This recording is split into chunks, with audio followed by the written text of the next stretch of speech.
Welcome back to another video. It's time to talk about the future of these teams that were eliminated in the second round.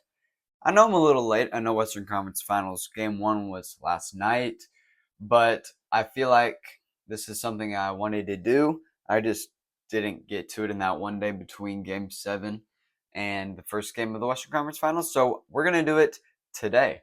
And yeah, let's get right into it. I'm going to try and daily upload from now on. I have a few trips this summer that'll make it hard, but the rest of this summer I'm going to try to daily upload. Usually I'll try to do long form, so that's something new. And let's get right into it. And the first team we are going to discuss, the Denver Nuggets and their future. This is a group that looks really dim, honestly, because they have been a team that was complete when they had that 22 finals. They had guys like Bruce Brown and KCP on that team that they don't have anymore. They had a sense of depth that just isn't there. They are a 6-7 man team right now. And as much as you want to try and fix their future, you can't do that with just what they have right now. You will need some of these other guys like the Strothers, like the Watsons to develop, like the Holmes to develop. And I don't know if that's going to happen because I haven't seen a ton from these guys. But let's look into some possible trades and what can be done with this roster to try and improve it. So I think there are three guys on this team that are, wouldn't say untouchable, but probably going to stay around. I mean, Jokic is untouchable, but Murray and Aaron Gordon are most likely staying around this team. It would have to be a superstar level trade for them to move either of these guys, I believe. So I think they're staying around.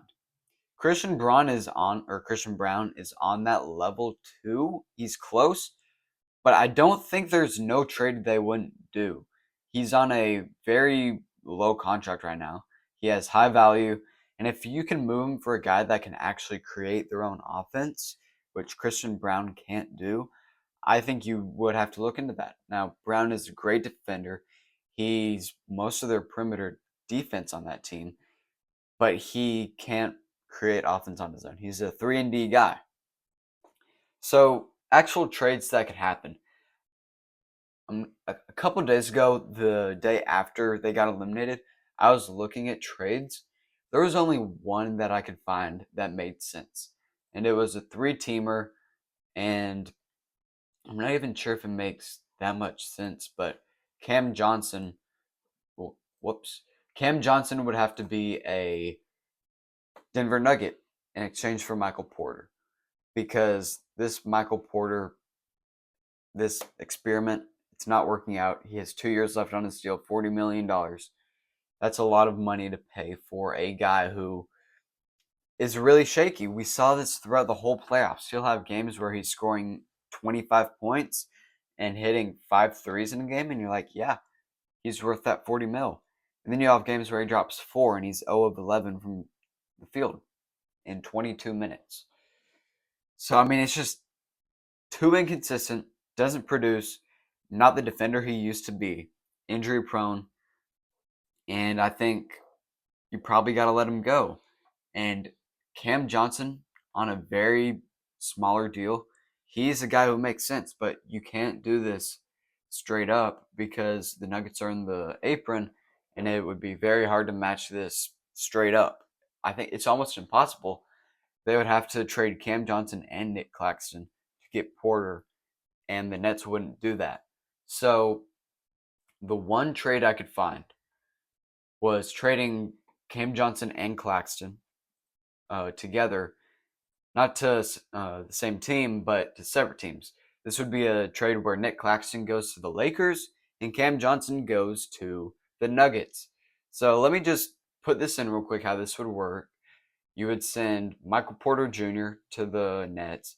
You'd send 2031 to the Nets. And you would send Hunter Tyson to the Lakers, if I remember correctly. And then the Lakers, they get Nick Claxton. They're going to send out Dorian Finney-Smith, they're going to send out Gabe Vincent to the Nuggets, and they're going to give Dalton Knecht to the Nets, as well as their 2031 pick to the Nets. So this would be the deal that could maybe get the Nuggets Cam Johnson. I think this is a win-win for both teams. You obviously have to give up the very valuable 2031 picks, and you're giving up a little bit of depth for both teams, but you're getting guys who can contribute. Gabe Vincent hasn't been amazing with the Lakers, but he would definitely get minutes on that Nuggets team. And I think he's a solid point guard. I think he can maybe help off the bench, be a little bit of a spark plug, which is something they didn't have all season. Someone else, the Nuggets they really need a guy like a Jordan Clarkson. If they could get that, I think that would be amazing. Utah would sell him off for basically anything. So I think even like Zeke Naji in 2 seconds could get you Jordan Clarkson if you really tried. So, I mean, there are a few deals here.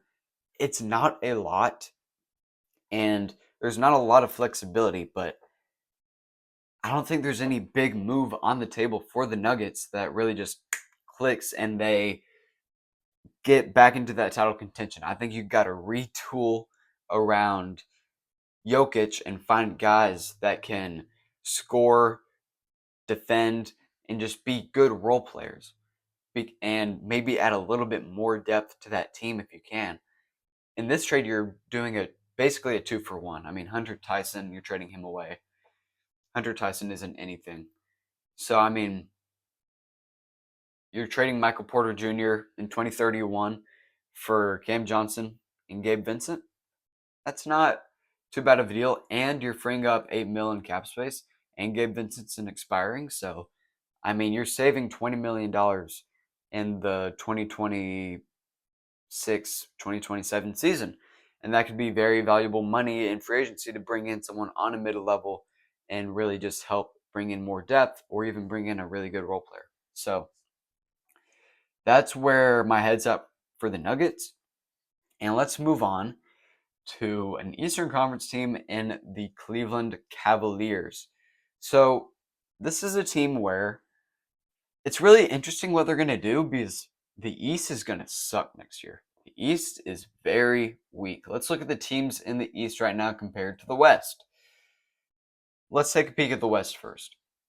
OKC on the rise. Houston on the rise. Lakers got Luka, LeBron, and A. Reeves, and they're going to look to trade that 2031 pick for a center this offseason. Denver, they got Jokic. The Clippers emerged as one of the better teams in the West this season, and a lot of people were calling them the second best team in the West before the playoffs. And then Jokic is just Jokic, but they took that Denver team to Game 7. Minnesota on the rise, so they're in the conference finals right now, and they have the face of the league in Anthony Edwards.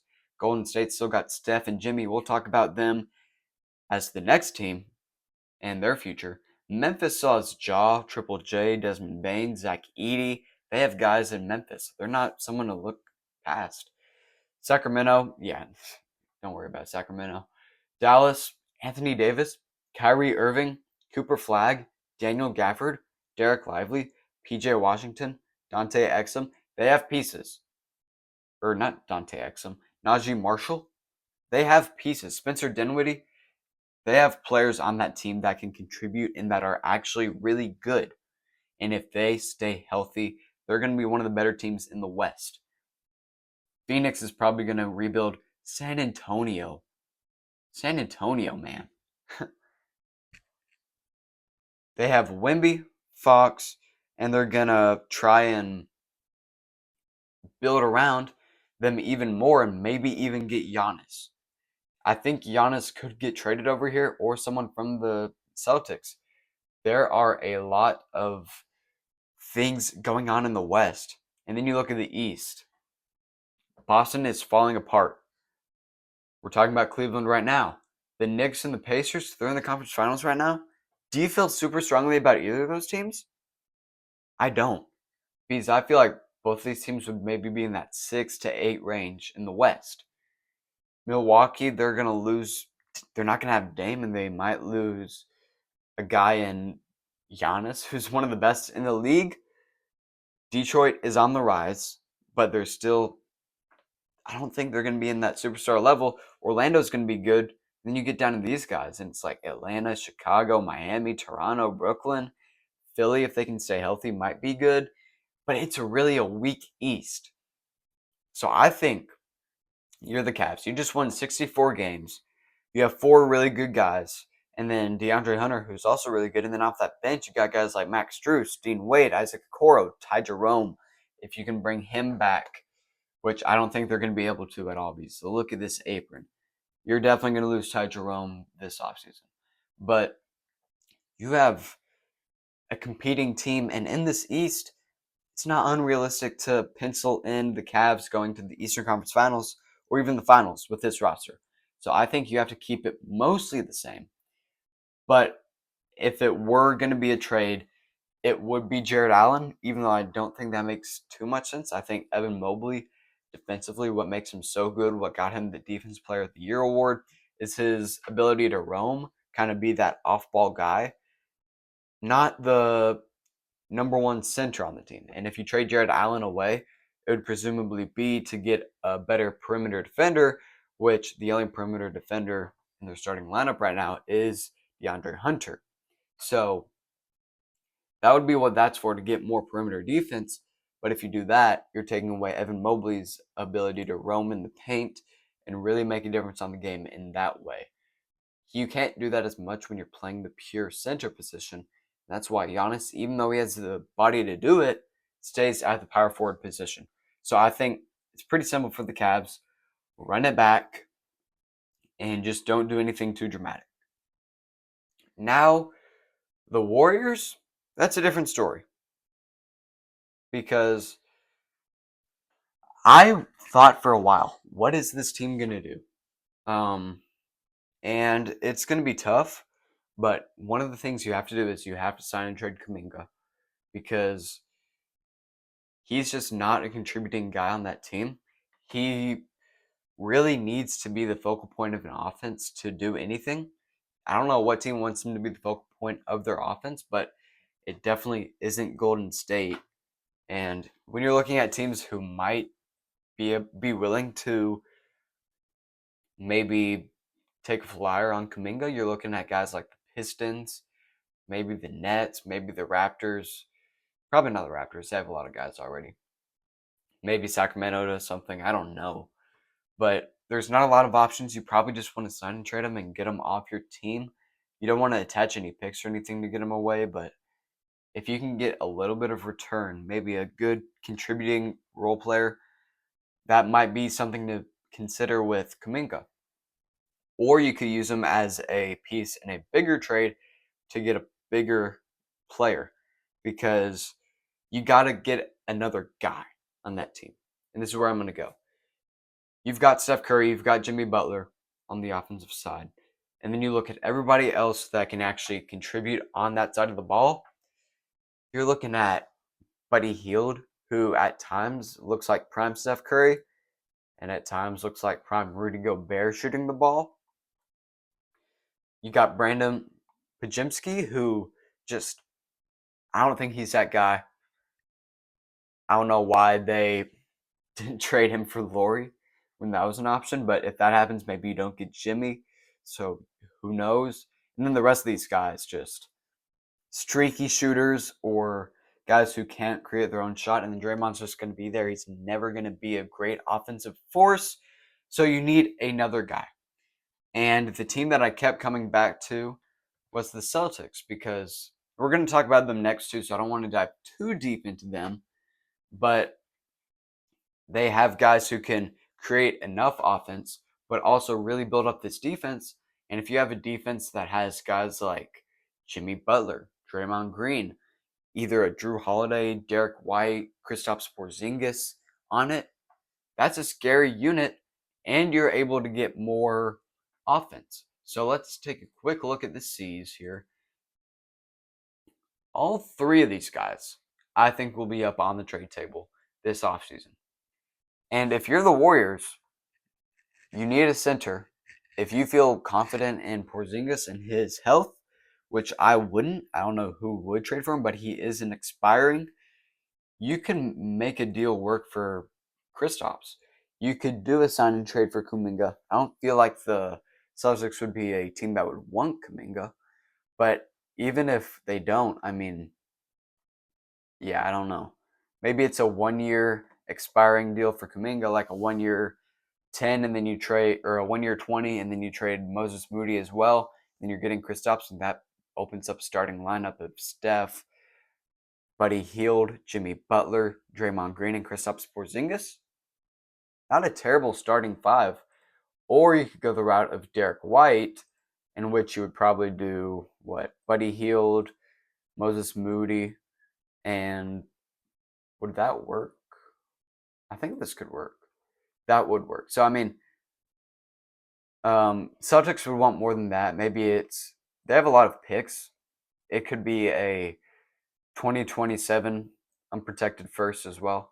So I mean, a trade like this makes sense for the Warriors if the Celtics are willing to do something like that. So I mean, I think at the end of the day, the Warriors need another guy.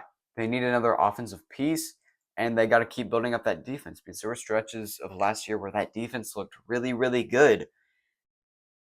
A lot of people thought Draymond could win DPOY, but I mean, the rest of this team offensively, just too inconsistent, too streaky, and I think that by getting a guy like a Derek White, like a Drew Holiday, to help contribute to that team, I think that could really help. All right, now we move over to the Celtics. And I've already discussed this a little bit, but I think with Jason Tatum torn Achilles, this is a team where next year's going to be a throwaway year. And also, they are in cap. They are not in a good space when it comes to the cap. $20 million over the second apron, and they're going to have to pay like $80 million in luxury tax if that stays the same. Owners don't want to do that. They don't want to pay $80 million for a team who's not going to have their number one player next year. And Jaylen Brown tore his meniscus. I think he'll be fine. I think he'll be back for the season. But you're looking at a team where their starting five would be Peyton Pritchard, Drew Holiday, Kristaps Porzingis, and Derek White, and Jaylen Brown. Not a team who can compete for a finals run. And they're seeing this and they're like, these guys are getting old. Drew Holiday is going to get $37 million when he's 37. Not the greatest thing. Derek White, he's old. Or not, he's 30, but I mean, he's not going to contribute if you're not winning. He's a really good role player on a winning team. And Jaylen Brown, with this cap space, he might be the guy to go too. I could see any of these four guys getting traded. I could see Sam Hauser getting traded with his good deal he's on. I mean, there are so many people on this team where it's like, I don't know, maybe something could happen. I mean, I put down a list of a couple teams I think could be interested in these guys. The Warriors, I already discussed them. The Rockets, the Heat, and the Grizzlies. They're all teams looking for guys who can help them contribute right now. And I think by maybe getting a guy like one of these guys, like Jaylen Brown, like Drew Holiday, like Kristaps, like Derek White, I think those are potential deals that could really help out these teams. I think a really, really interesting scenario, something I've said in the past, I don't know if I said this on this channel or just to one of my friends, but Jaylen Brown to the Rockets makes a lot of sense. He might not be when stuff breaks down, run the offense guy that they need, but he's still a guy who has that superstar DNA. When the big moments come, he usually steps up. I mean, look at last year. He didn't have the greatest year this year, but last year, Finals MVP and Eastern Conference Finals MVP. Over Jason Tatum. He showed up. I think he had like 27 points per game or something, and he played amazing defense. He fits the timeline decently with this team. I think they would like someone a little bit younger, but 28 years old isn't super old. And then you send out a trade package that, I don't know, maybe it's Fred VanVleet and a guy and some picks, Or maybe it's more than that. Maybe you're trading out a Jalen Green and a Jabari Smith, and then you still have $10 million left, and they want Tari Eason. And then you also have those Phoenix picks. You traded the number 10 pick this year. You traded that 2027 Phoenix pick. And then you can maybe look to trade some other picks, Dallas and Phoenix swap.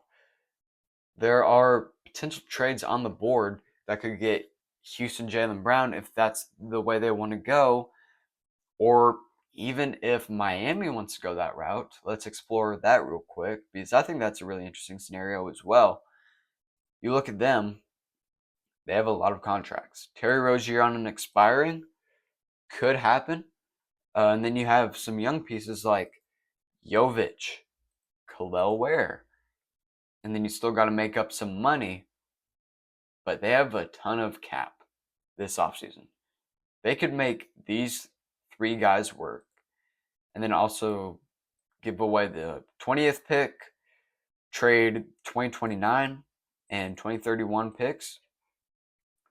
This probably isn't enough. Oh, whoops. Didn't include Jaylen Brown in that deal. This could be the type of trade where Boston is just hitting the reset trying to get picks where cut 17 million. Oh.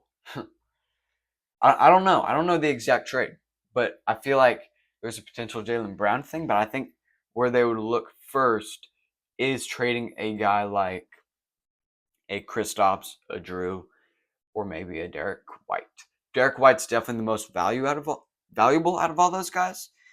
And I don't know who's trading for Drew Holiday on his contract or Kristaps Porzingis. I mean, Memphis is interesting for Drew Holiday. Just getting that veteran leadership into the team, but I don't know what that trade looks like. I don't know if it's a Desmond Bane for Drew Holiday and a pick. I don't know if that's what it is. I don't think that's what it would be. I really don't know. But I think Celtics need to hit a reset. I think something needs to happen. And there's a lot of possibilities, and I'm going to be interested to see how they monitor that. And something that's really interesting as well, what if they just keep everyone together? I don't think they will because of like I already mentioned, the tax they would have to pay and everything that goes along with that. But, I mean, they could just be like, we won the championship last year. We're the new owners. We don't want to come in and immediately remove all these guys that were such an important piece of that team. So, I mean, in the end, anything could happen with this team, but I do think that something will happen. All right, I think that's going to do it. 23 minutes today. So, daily uploads, I'm going to try and stay on track. Tomorrow may be a little bit something lighter, maybe a tier list of some sort, but I'm excited to start taking this a little more seriously, start doing more just, I don't know, long form content instead of shorts every day. So, yeah, and that's where we're at with these teams. Peace out.